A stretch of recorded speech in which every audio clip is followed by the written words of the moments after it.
Magandang hapon! Isa na namang panibagong paglalakbay ang ating pupuntahan. For today's adventure, samahan niyo kami sa Sicao River at Bitbit River dito sa Norzagaray, Bulacan.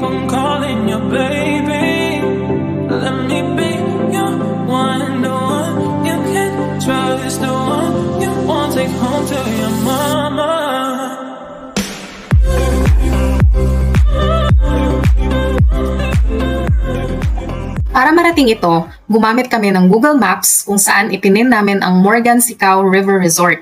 Mula naman sa Sicao River ay ilang minuto na lang ang biyahe papuntang Bitbit River. Kaya naman, sulit na sulit ang ating adventure.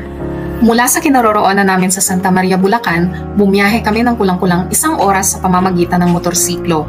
Ilalagay namin sa description ng video ito ang mapa ng lokasyon upang maging gabay sa inyong biyahe.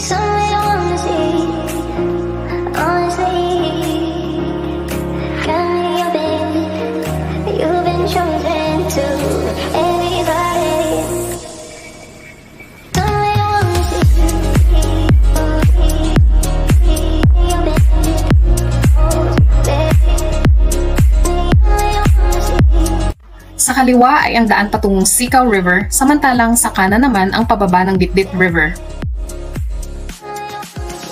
Papunta sa parking space ay dadaan kayo off-road. Alalay lang sa pagdadrive sa parting ito upang masiguro natin ang ating kaligtasan. Matapos nga ang 40 minutes mula Santa Maria, ay narating na natin ang parking space kung saan natin iiwan pansamantala ang ating vehicle. Kailangang magbayad ng 30 pesos para sa entrance fee. Mula rito ay kailangan na nating maglakad ng 20 to 30 minutes para marating ang mismong Sicao River.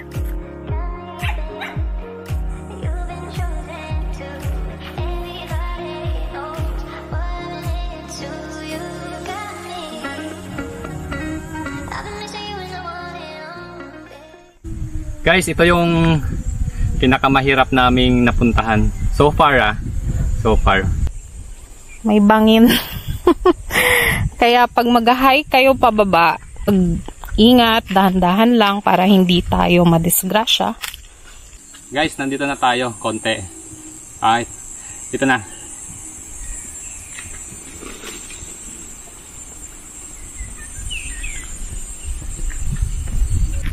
Ito guys. Ganito katarik. We're here!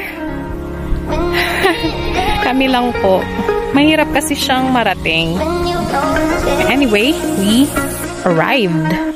Yay! Ang Sicao River ay matatagpuan pa rin dito sa Barangay San Mateo, Norzagaray, Bulacan. Hindi pa ito masyadong nararating ng karamihan dahil bukod sa malayo ay di rin accessible ang daan para sa mga sasakyan. As of the moment ay mukhang di ito operational, ngunit pwede pa rin kayong pumasok at makapag-swimming. Kami lang ang tao dito sa ilog. Yeah! Amazing! Very well suited ito sa amin at pati na rin sa iba na gusto ng walking adventure, budget-friendly rate, at higit sa lahat, napakagandang pasyalan at paliguan ngayong summer. Bonus din na tahimik ang lugar, kaya naman makakapagmuni-muni ka rito habang tinatamasa ang nakakabighaning kapaligiran.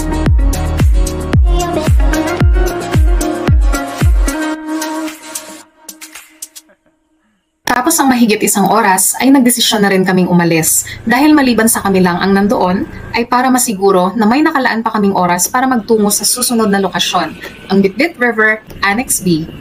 Doon tayo tutungo sa Annex B dahil mas maganda ang tubig at hindi overcrowded.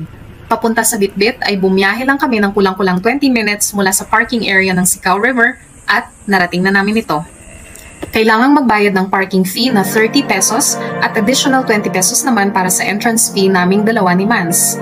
May mga kubo rin na pwedeng rentahan, lalo na kung marami kayong mag-swimming. Dahil dalawa lang naman kami ay di na kami nag-avail ng kubo. Bagkos ay dumiretso na kami sa aming agenda. Ano pa nga ba kundi ang mag-swimming!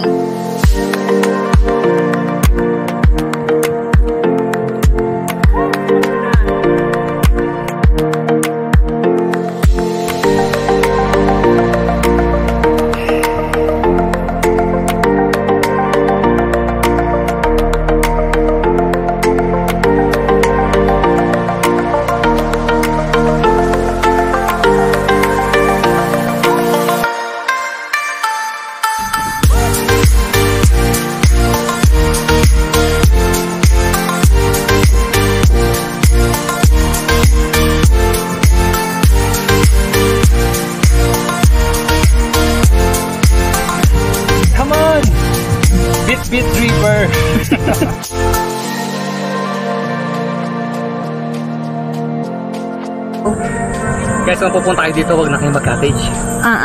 Ito lang kayo, maglatag lang kayo dyan sa may pangpang. Sold na. Alright!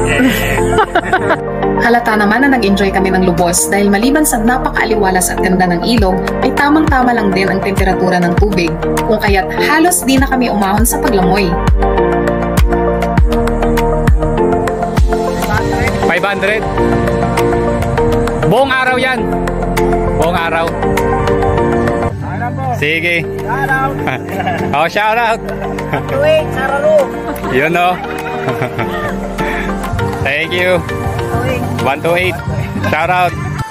Para sa biyaheng ito ay nagbaon kami ng munggo, bread rolls, chop suey, at kanin.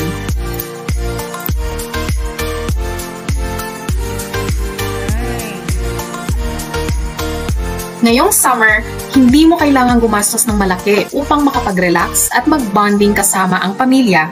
Bagkus ay kailangan lang ng kaunting paghahanda, research at creativity upang kahit sa maliit na budget ay masulit nyo pa rin ang inyong biyahe. Kaya nagustuhan ninyo ang video ito, please like, follow, and share for more content. Kung gusto nyo i-shoutout sa aming next video, i-comment nyo lang ito sa baba. Hey guys, ako si Mans. At ako si Ian ng Mans and Ian Explore. Maraming salamat sa inyong panonood. Hanggang sa susunod naming video. Bye! Bye! Bye! Bye! Bye! Let me be your boo, the one